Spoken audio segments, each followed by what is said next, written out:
Good morning, everybody. So let's see, we posted the last couple of weeks, we had questions from the community. We reached out and you submitted about 40 questions, which we've got an hour, so I don't think we're gonna get through 40 questions. But we'll do as best as we can here. So thank you everybody for being here bright and early. Hope you had a good time yesterday with your first day. So how it's gonna work. I've kind of curated the questions and talked about different topics and themes that you were interested in. Some of them I've had to kind of combine questions a little bit. So if your name is not referenced, I apologize, but just trying to make sense of 40 questions for everybody. So if everybody's ready, let's get into it. Ja. Manuel from Lisbon asks, what's your favorite color? Blue, I guess. I don't know. Carlos? Also blue. Oh, that's great. David, you disagree? Yeah, I gotta be on Team Blue. All right. This is going well. All right, so let's see. Back to you, Ja. Which part of the manual actually asks, which part of the Rails code base do you think is a must-read for every Rails developer?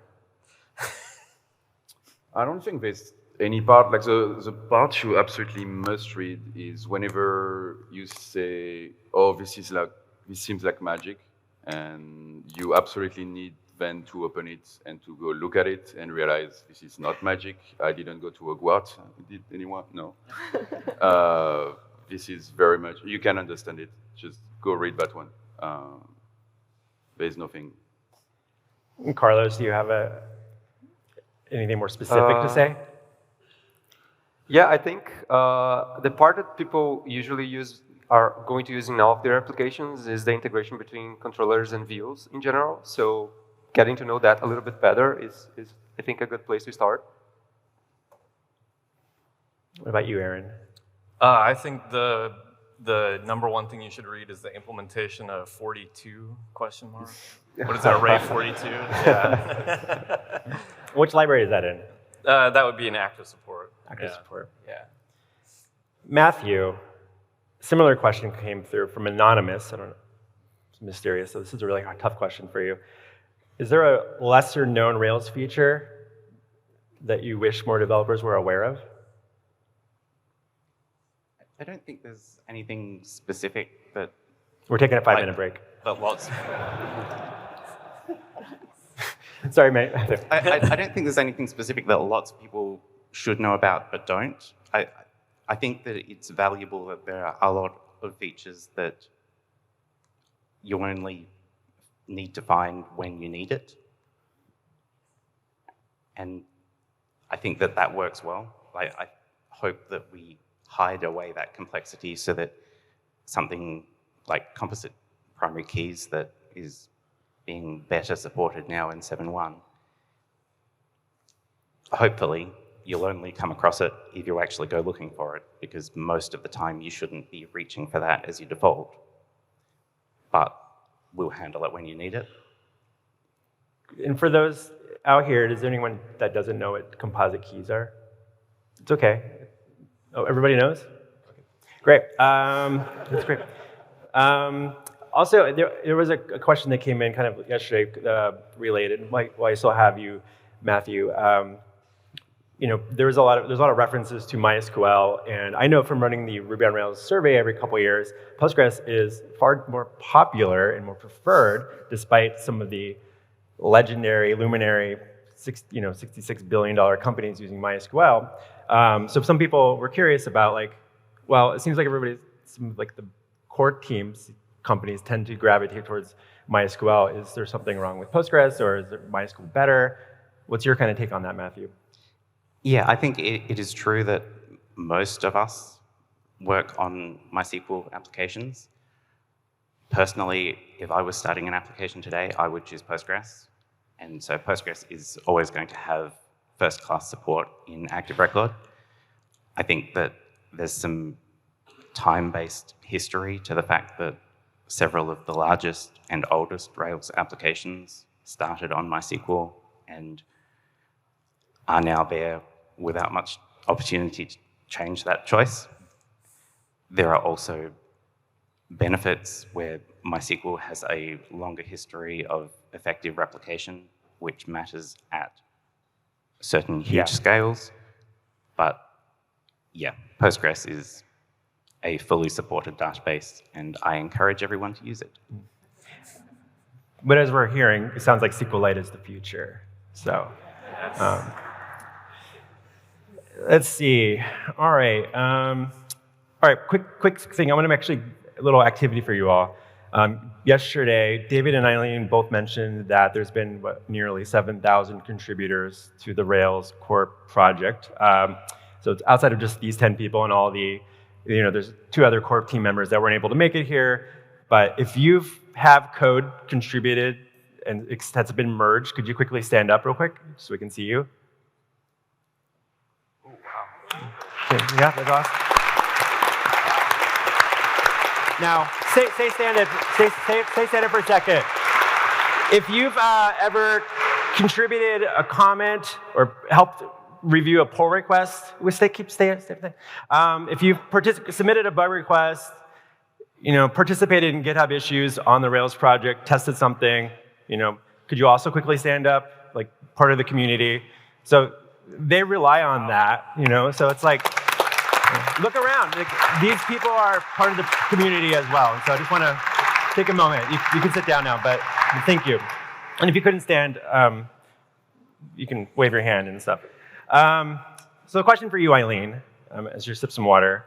Joshua from Brisbane asks, what's the criteria for joining the Rails core team, committers, or issues team? And do you have any hot tips on, which I think the question is, how do I join the Cool Kids Club?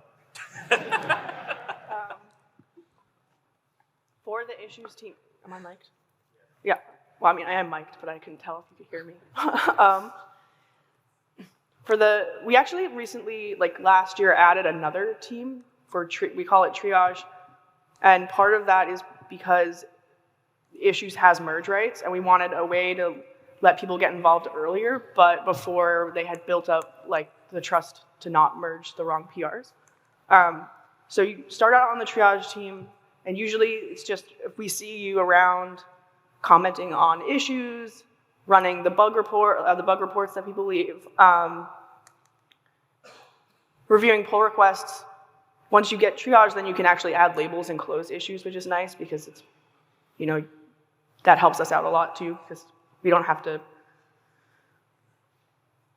do it after you've already given them the answer. And then issues team is allowed to merge documentation changes, but not code changes. But GitHub has no way to differentiate between that. So that's why it's like a high trust sort of transition from triage to issues. And that is like, you've been doing a good job on triage, now you move to issues. Once we see you doing a good job on issues, you move to committers. Committers, you can merge pretty much anything, but if it's a big feature, we don't want you to merge without talking to core first. And core gets final say. So once you do a lot of work on committers, usually you've built a couple features. You're really present and active. You're nice to the other new contributors. So like it also is, how are you interacting with the community on GitHub? And core is usually for like each of them, for triage and issues, we don't really need a consensus. We just add people to those. Committers, we have a discussion about whether we think that person is there, but it's not really a consensus thing. And core is a little bit more of consensus where someone might say, oh, hey, I think this person's ready for core. And then someone else might say, oh, yeah, I think they're doing good work, but I'd like to see this from them. Or I'd like to see them build this feature. Or if they build a feature, I'd like to see them keep up with the bug reports rather than us having to remind them that they're there. It's not like a strict process. And it kind of has changed over time a little bit where, I don't know if anyone has anything more to add. I do a good job. It's great. Really, yeah. So who's here is going to try to join the Cool Kids Club at some point? All right.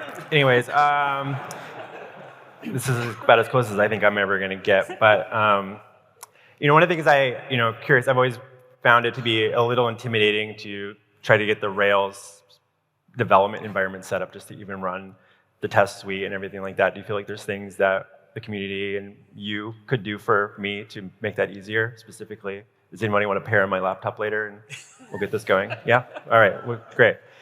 David, how does Rails core decide which features to abstract from the framework? How do you balance proven features from your own app, say at 37 signals, against contributions from other teams in different domains? That's a good question. For me, the most important thing for putting stuff into Rails is that it has to represent a core element of the problems we're dealing with in web development. It has to be general enough that it's not something that's particular to a specific app. It has to be something that you have the vision that if you were starting a new app, you would also want to use that. A lot of the approach that I've driven my own contributions and the contributions of 37 Signals to Rails with over the years have been actually, whenever we start a new application, we have a golden rule that you are not allowed to copy any code from an old application without passing it into open source. And sometimes that means contribution straight to Rails, sometimes it means a new gem, sometimes it means something else. But having that firewall that when we started working on Hey, we were not allowed to just copy things over from Basecamp. That led to the creation of active storage, which was an unextracted feature that lived inside of Basecamp for many years, and we needed the same kind of code in Hey. It wasn't going to make it straight in. It meant the extraction of action text. Active Job came out of that transition too. So there's 3 major frameworks that came out of that large transition, and that's one of the reasons for me to really enjoy working on new greenfield applications, because it's an opportunity to do that. And I think the same has been true for the other major contributions that's been happening from other companies. GitHub had a wonderful implementation for dealing with multiple databases. And Eileen and team there really worked to extract that, put that in such that they could use it for new stuff and we can all use it for new stuff. In terms of contributions from the community, I think one that stands out to me was the internationalization feature, which was added relatively early on, but was a feature that did not originate from any of the core applications, actually. We had talked about it for several years, and then someone stepped up, did exceptional work, provided a gem that was excellent, and that just seemed like an obvious choice. This is what we should have in the framework. So proving things out in a gem, if you're not already part of the Rails core team or contributor team, is the best way to go about it, making a wonderful gem, and then getting that on the radar of someone on core. And I think a lot of, some of the people that had questions that came in were kind of related to this, where, a little bit of a interesting dynamic of like, well, it sounds nice that 37 Signals can just build a new app, every few years, and the greenfield thing, and a lot of people are like, well, my app was started 14 years ago and trying to keep up, and like, how is it? There's like, how do you balance that, trying to make sure that it's, I guess, forwards compatibility, and you kind of stop providing security updates to something for people and things like that, which I understand why they do that. It's just kind of like an interesting balance to try to probably blend there. But does anyone else on the team, kind of, John? At GitHub, we're actually upgrading Rails almost every week. We're running on Rails main, and I think Shopify is doing something similar. And part of our hope in doing this is that we'll have, we don't expect most companies to be able to do that, but because we're doing that all the time, we're hopeful we'll catch any regressions and immediately and make sure things stay forward and backwards compatible. So hopefully that has been your experience, that modern upgrades have been a lot easier. They have been, but yeah, it's still challenging for companies, I know that. Rafael, Thomas from Japan asks, what criteria makes a feature worthy of joining the Rails core team, or the Rails core project? What kind of problems should it aim to solve? I think it's what David said, I think it needs to be generic enough to be solving problems for web developers. I think, to me specifically, probably one of us is interact with the community more in the issue tracker. And when I review a feature, I'm looking for how generic it is, how useful it's going to be to every single application. You might want to add a feature that is specific for user case, but it's not every single application that would need it. For me, I actually dislike most of the active support extensions. And those are the easiest ones to not be generic enough.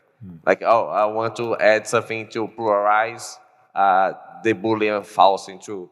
Like, oh, yeah, that's not specific. Oh, that's not generic enough. It's very specific to your needs. I think another kind of feature that I really like is like when it introduces a step stone for your application. So Rails, like David says, like in the website, we say that it's good for you to come for start your application to IPO. There are a lot of step stones that you actually need to do to get there. It's not just like put Rails and you can IPO a company. It's not like that. It's like you actually need sometimes to implement features that are increasing the resilience of your application or how much like requests per second you can get. So I particularly enjoy those because those are the kind of problems we actually solve at Shopify, like extracting things that the feature is there, but it's better. And only when you actually need it that you can introduce. Like it's not something you should start to use it. Or like Matthew said, like composite primary key is one of those. You should not start from like you create a table, you add a composite primary key. But when you get to the point where it makes sense, you should be able to easily just change a few lines and you get the thing.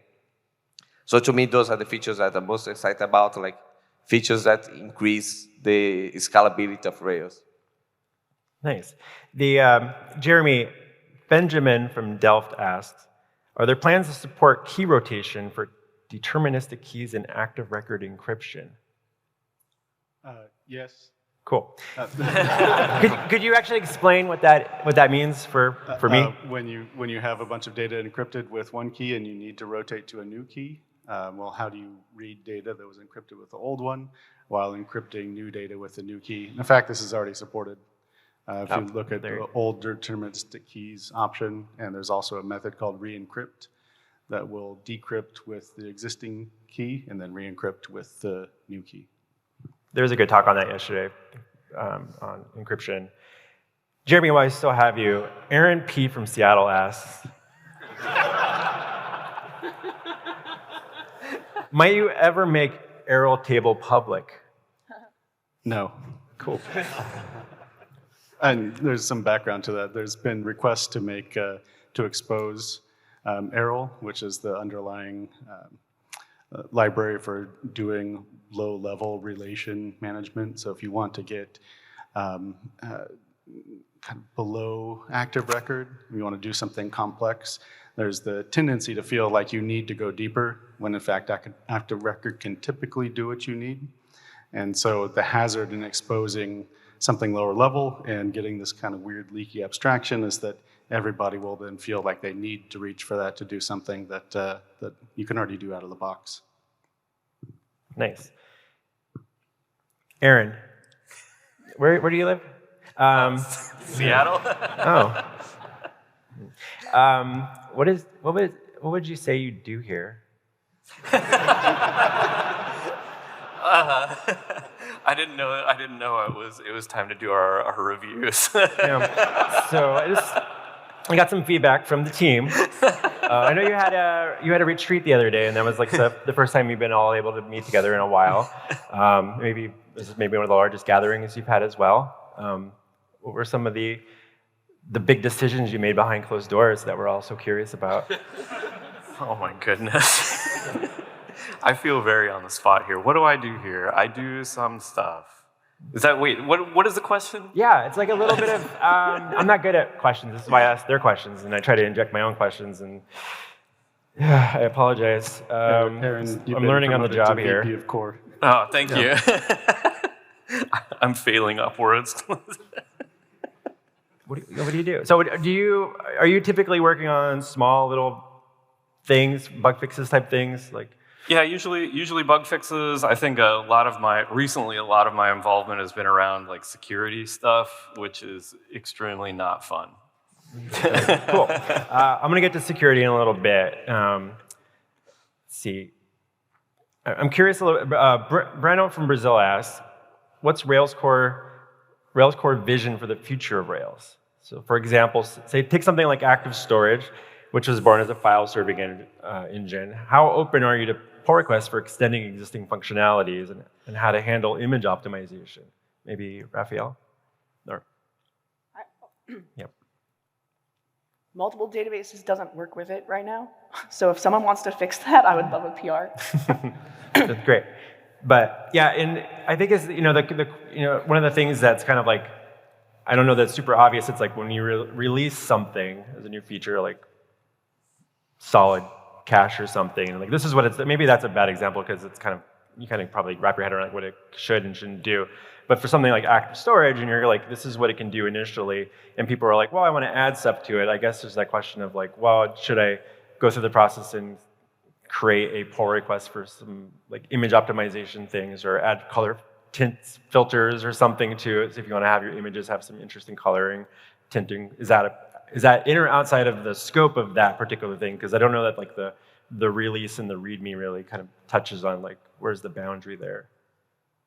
Yeah, David. I think the most important thing is don't do speculative things. Do the thing you want for your own application that you would have done anyway. If you need image manipulation and you think it fits well with active storage, try it out in your application. I try out ideas all the time in our applications that I think, oh, there might be a feature for Rails, and quite often I learn it is not. It's not generic enough, it's not general enough, the implementation is simply not nice enough, there's a high maintenance burden, and then it doesn't go any further than that. But if you find something that you actually use in your own application and you go, this is better, this is nice, this is good, I would love to share it, that's the time where you go, do you know what, here's a gift I might be able to present. Now, Core or the rest of the community or me or anyone else might not agree with that in all cases, but at least you've validated it for yourself, which is always step one. Don't think like, oh, I wonder if this might speculatively be a good idea. No, try it out first. That is the hallmark of Rails. It is a collection of extractions of real solutions to actual problems, not imaginary ones that you have tried out and found better than what was already there. I think that's a really great way to kind of touch on that. So, Rafael, could you speak to this a little bit about, I'm trying to think about how to rephrase this person's question here, but how does a team, when those things get submitted, how do you kind of talk about that amongst yourselves? And like how do you evaluate, like, oh, someone had an idea and they've submitted it, and you're like, is this useful for other people or for the wider community? Yes, sure. I think we just had our first panel discussion about pull requests ever. Like, we usually don't try to discuss about external contributions, at least among a team. Like, we don't try to find a consensus. Usually someone kind of spearheads something. Like, Matthew cares about Postgres even though he doesn't use. So he spearheads like, oh, is a contribution to add new features for Postgres, I'm going to take decision. What happens, like, I don't know if it's the best way to run open source, but working well for us. But what happens usually is like, we merge some PRs, like we take on decisions, and other person in the core see that and reverts and say, no, that's not good. And then we start a conversation after that. But I find a very streamlined way to unblock ourselves, because if we are going to wait, every single one of us have opinions, we would never merge anything. So I think it's very fast because we can take decisions individually. And I think we are very much aligned on most of the things. We disagree with a few, but most of the things we align. That's why we are so... Actually, I believe that's one of the criteria to being core, is not to think as everybody in this stage thinks, but it's more like we need to be aligned in the values, and that's why the doctrine is written in the website. I think is actually a definition of our values as a team, and also the vision David had for the framework. So I believe that's how we decide. But though we have a huge backlog of open PRs that we need to go through, and those are usually the PRs that fall into the cracks when, like, I see a thing and say, I think it makes sense, but I'm not sure. I'm going to let another person take the decision. And then the other person never came saying the PI stays open. But now we are trying to actually meet and discuss what we want to do with those PIs that fall into the crack. so we can streamline those contributions. Anything to add to that, Xavier? Yeah, so something that I love about this team is that we trust each other a lot, and there's a lot of autonomy. All right, so by default, we trust each other. So you can push to main if you want. You can decide on your own if this particular PR gets in or not. And you can work on your own stuff quite autonomously, and that's wonderful. It's very streamlined way of working as a team, you know. And then when you feel that you need consensus for something, you need the opinion of other people about some PR or about a change that you want to do, and that's by your own criteria. Like I feel we need an opinion of other people, you know, in the team for doing that. Then you do that. You know? But otherwise, it's autonomy. Great. Joshua from Zurich asks, with Rails now being approximately 300,000 lines of code, that's what someone had. I didn't verify that. Maybe is that accurate? I have no idea. Okay. It's fair. With that many lines of code, what's the core team's benchmark for really getting the framework? Who on the team really feels like they understand? So I think everyone on the team is capable of understanding all the framework. It doesn't mean they have it loaded in their head right now. But if there's an issue open and you go read the code, and as I said, there's no magic. There's a few quite touchy parts, that's for sure. Sometimes you might go ping the original author and say oh, why did you do it that way?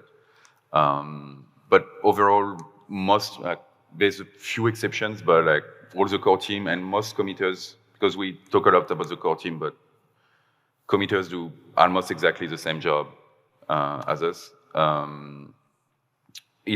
capable of understanding almost everything. There's a few touchy parts in ActiveRecord that are tricky, but otherwise it's fairly streamlined. Who amongst it is in the last month is just focused on bug fixes versus new feature thing? We all do, yeah. Oh, good. Yeah, I would say probably me, because I was releasing a version of Rails. So I had to actually focus on every single bug, read all of them. I've been doing this since 2010. I read every single commit of Rails, trying to see if something's wrong or not. And I usually am the first line of interaction in the issue tracker. Jean is also doing a lot. He works in Europe, I work in North America. So we kind of have almost 24 hours of coverage between people opening issue and we merging PRs. But for me, particularly in the last 4 months, was just trying to fix bugs because I want to release Rails 7.1. And that was my main focus. So, well, I still have you with that we released you released 7.1 yesterday, official new version of that. How much pressure does David put on you to be we got to get this done by Rails World? This is going to ship and get it done. It's going to happen. Whether and is it what we hear for everybody getting ready for at Apple for an iPhone release? I think I put more pressure on myself than him. So I was actually feeling a huge failure because I want to release on May or March. I don't remember which month, but something I don't even know what month it is now. So yes. So I spoke with Chris Oliver during RailsConf that I was going to do a release after RailsConf, and I actually failed for 6 months. And I was really mad on myself. But I think we are trying to get better on putting pressure to ourselves. So one of the things that we are planning to do or think about doing is have a release cadence that's I don't know, something like 1 year, and define the date just after the release. So we do in conference, we know when the next one is going to be. We release that one yesterday, and we know when the next one is going to be. So we plan ahead, and we can actually try to feel better. So the reason why it took so long for me to release is I never felt it was ready. I want the big things, that's other things that are coming in the next version.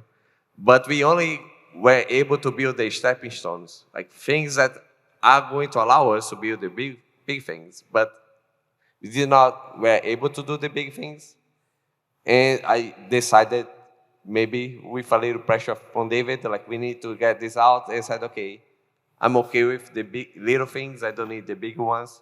And we release only with what we had. Like it's a huge release, don't get me wrong, but it's not what I want to be there.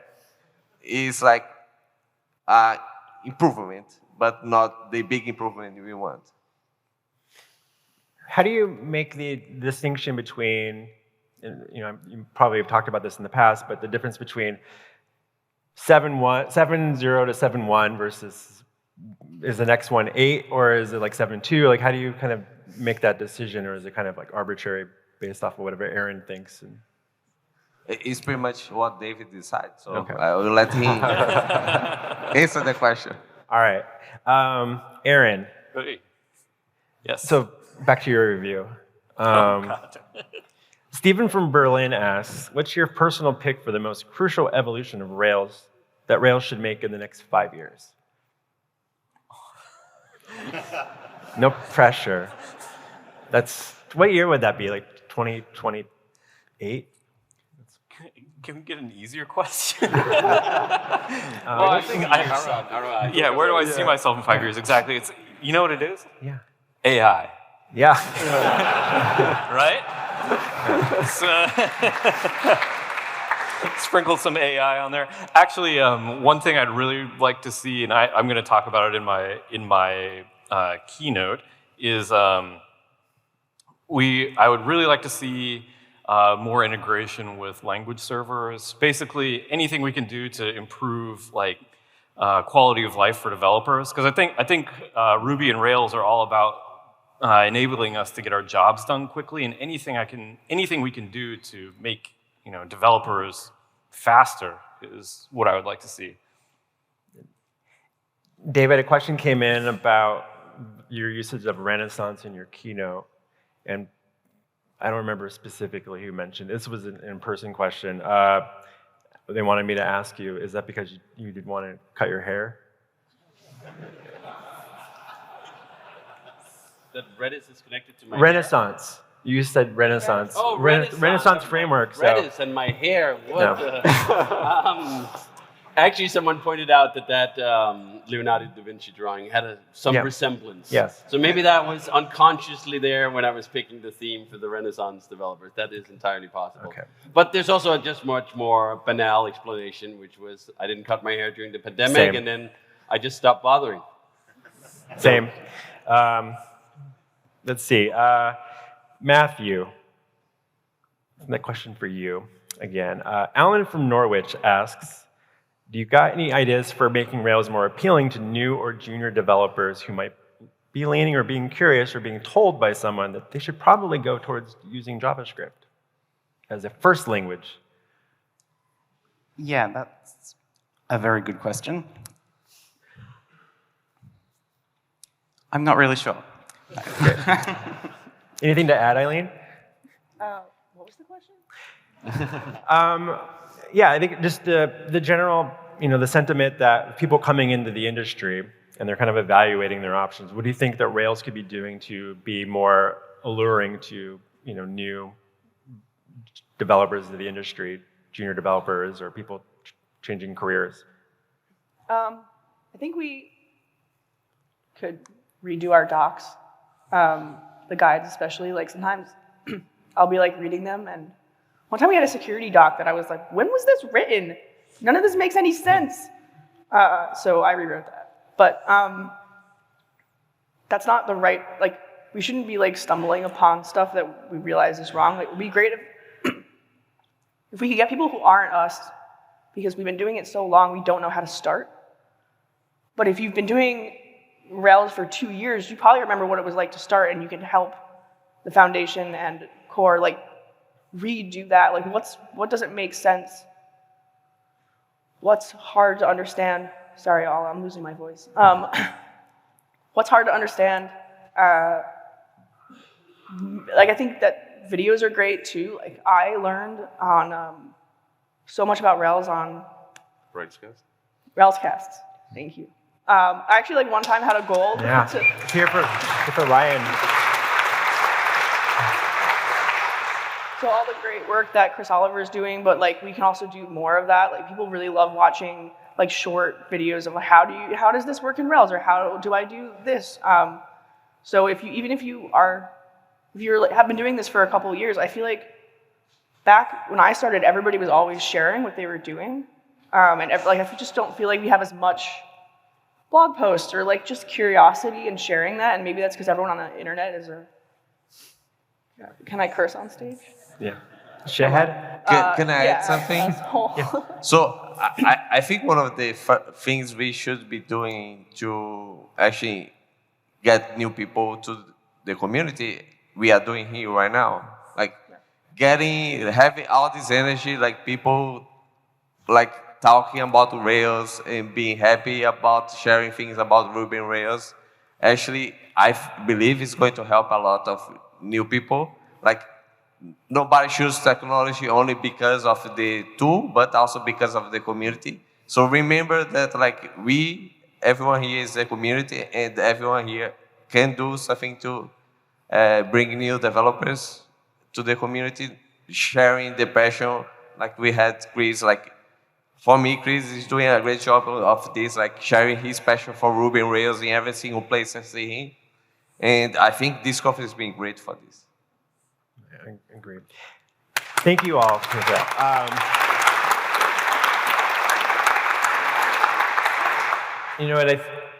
Thinking about,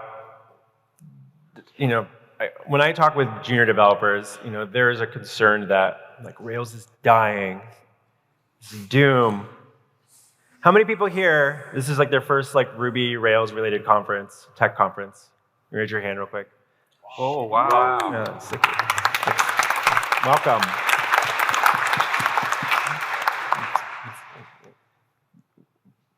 How many people have been using Rails for less than a year? Oh, some new people. Okay. Spread the gospel. A couple of rapid fire questions for you all. And let's start with, Carlos. I've been neglecting you a little bit. Alessandro from Zurich asked, if you could bring into Rails a feature that kind of exists in another web framework, do you have an idea of what that would be? Not really, Great. But I do think what we're doing with Turbo that Jorge talked about yesterday with the whole morph new feature is really interesting, and I think that's going to really change how we build apps. And also, one thing that I have always wanted to improve in Rails is what is now out in Rails 7.1, like adding more build tools so you can more easily build authentications on your own, so you can understand that whole system better. And I think we should keep pushing towards that, like adding more helpers and abstractions to help you build tools, not give you the full thing already. Sure. Allow you to more easily build that and construct your app without having to do a lot of configuration, things like that, but rather being able to simply build what you need with the abstractions at the right layer, like authentication. Kind of similar, I was having a conversation with Jeremy and Aaron last night, and they were talking about how jobs kind of like was, when that came in, that was kind of a big thing, and like it was always kind of like, well, why did it take so long for something like jobs, which probably, I don't know what percentage of apps probably have some sort of background processing and things, so everybody needed to kind of figure out that themselves. So if you think forward a couple of years or from now, do you feel like there's anything else that's kind of like, oh, that would be super obvious in hindsight, but why, Yeah, data migrations. Yeah. Or the thing is, like, we solve the problems that are in front of us. So if we keep hitting the same thing and we're like, this is annoying, let's do it. But we don't necessarily know what you're hitting. Or we might agree that we want something that's, oh, I want this feature, but I don't have the bandwidth to build it. So, like, we don't take feature requests because we can't do work on problems we're not currently facing. Sure. So oftentimes people will be like, well, why didn't you add multiple databases before? And it was like, because it wasn't in front of us. And then it just became more obvious that it was something that should be in the framework, and I had the bandwidth to do it, and it was something I could see how it was going to play out. So that it made sense to do that work at that time, but it wouldn't have made sense before if someone didn't actually have the problem in front of them, or like they just didn't. I don't know, like there's parts of the framework where I'm just kind of like, I don't know, it's fine, but I'm not going to delete it, but I'm also not going to work on it. So I think that's, we each like have our own things that we care about, and that's the stuff we work on. So there might be something that you want that we agree is a problem, but we're not going to do it. So like, if you want that, you should do the work. We talked about that earlier. Xavier. So sometimes you need to be patient and wait until you get the right generalization or you feel like it fits in the framework. One outlier here is something that everyone uses and it's not in the framework because finding that balance is difficult, and that's user authentication, for instance. It's something, we always use this phrase, what most people use most of the time or need most of the time. Well, authentication is one of those, but finding something that fits, that we feel is right in the framework, that's hard. And if we ever find it, it's going to make its way into the framework, but not sooner than that. I'm curious just for thinking about something like delayed job, right? That was around a long time ago. Was there actually a conversation, if anyone remembers, was there ever a conversation back then about like, should Rails have some sort of a job thing? Because it seems pretty obvious that a lot of people need that in their quickly growing applications. Do you recall if anything like that had been a conversation? Before active jobs, there was Rails.q or something like that, but was merged initially and then later reverted because the interface wasn't so great. So it's exactly what Xavier said. Everybody saw that there was a need for it. It was just a matter of finding the right implementation, which took a while. Took some time to figure that out. And I think actually the example of internationalization that we spoke about earlier was a great one. I was completely on board with the idea that we should have it. It took 2.5 years for someone to come up with the right interface to do it. This is one of these principles that Matt expresses all the time for Ruby itself. He can agree that a certain feature should exist, but it will not be merged until the right name is found. Simply having the correct name for a certain method is a blocker to make it in. I felt the same way with Redis. I've been working with Redis for at least 10 years. Always felt like there should be a better abstraction, never stumble across the right API. So sometimes that's simply the blocker. So don't think just because something isn't in Rails that's because there's a fundamental disagreement against it being in Rails. Very often it's because someone didn't put in the right insight to get the correct API just right. I earlier mentioned security. And I think that, just curious, someone, I didn't get their name, but what is like the general process for handling security? Can someone kind of explain that a little bit? Like, Aaron. Aaron? And how can and this follow-up question would be, how can people here help? Okay. So the general process is you submit any bugs you find to our HackerOne account, and then right now we have a monthly meeting where we go through, triage the bugs and try to fix them.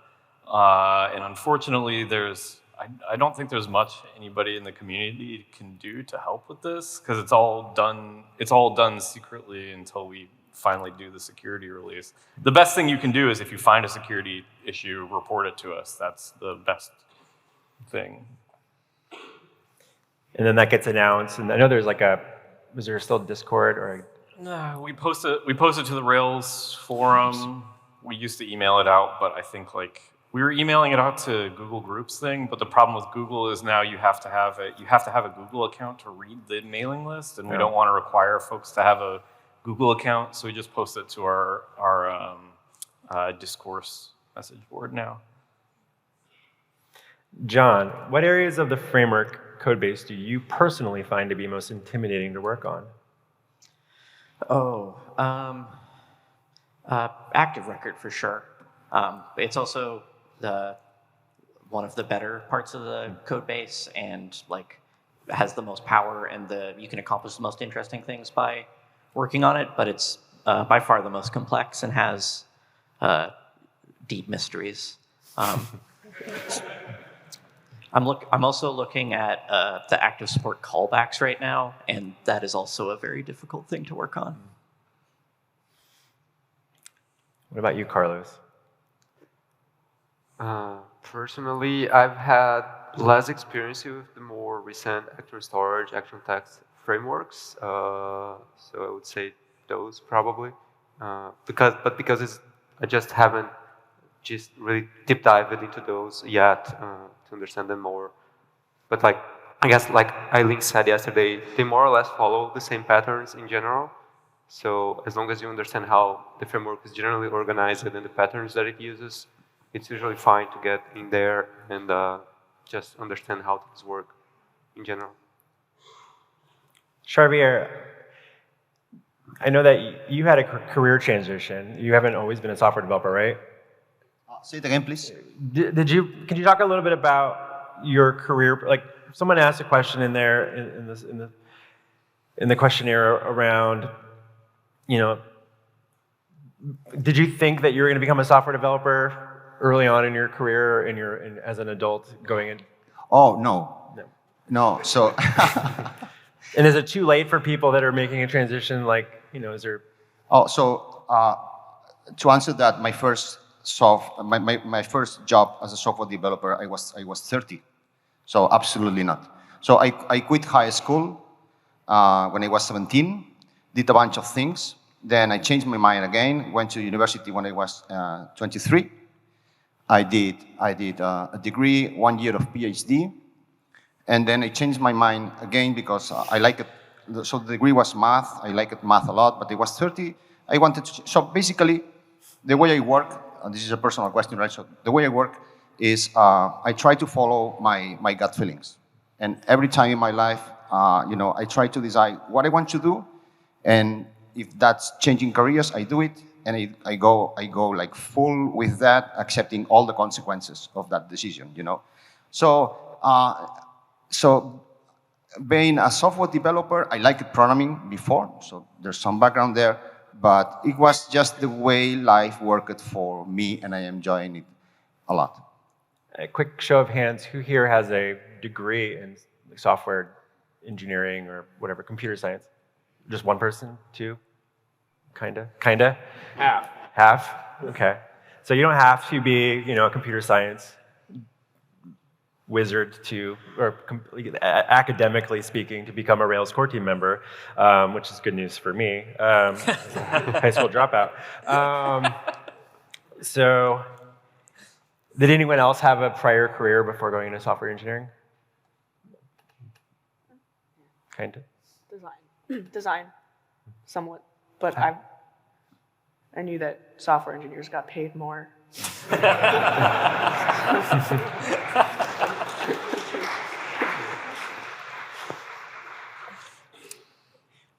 just going to kind of wrap this up. So I know that, I want to thank everybody. There's also, again, there's 12 members of the core team, and we have 10 of them here today. Which one of you came the furthest? Oh. Matthew. Where are you coming from, Matthew? Australia. Thank you. Who walked here? Who is the shortest? Probably me. Probably you. Okay. From Toulouse. Okay. So I'm going to pass the baton over to David because he wanted to say a few things. Yes. So in this spirit of recognition at this first Rails World, I think we've often had things where we recognize people in the community for various things. We've had at other conferences Ruby Heroes Awards of various kinds. But I don't feel like we've ever formally recognized the core team. And I think it is time to do that, giving them the recognition that they deserve, in many cases for years or even decades of service to the Rails community. So here to deliver a special recognition to every member of the Rails core team, please give them a huge round of applause. Thank you.